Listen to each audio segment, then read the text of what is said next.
So ito mga kalapatids, update tayo sa ating mga warriors. Kung napapansin nyo mga kalapatids, pinaliguan ko lang yung tatlong warriors natin.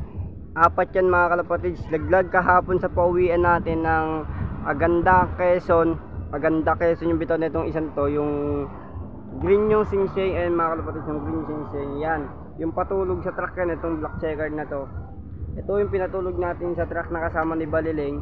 Di tayo nakapag-vlog kahapon dahil nga medyo pangit din yung panahon, tsaka anong oras na yung abangan dito kay Lady Sam, tapos anong oras na rin to umuwi, kaya di ko na inano yung vlog ko. Bali ito, pinaliguan ko sila, update lang tayo. Tapos yung bitaw ni Lady Sam, buti hindi natuloy yung last lap ng 2 laps mga kalapatids dahil ang pangit ng uwi ni Lady Sam.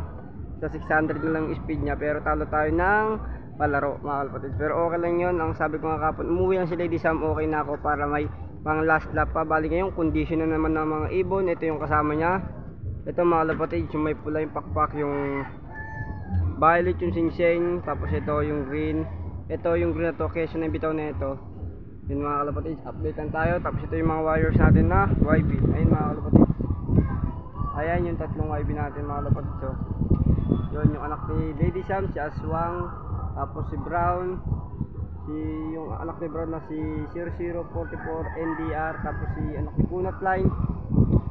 Yan mga kalapatids, bali nandito na lang muna tayo.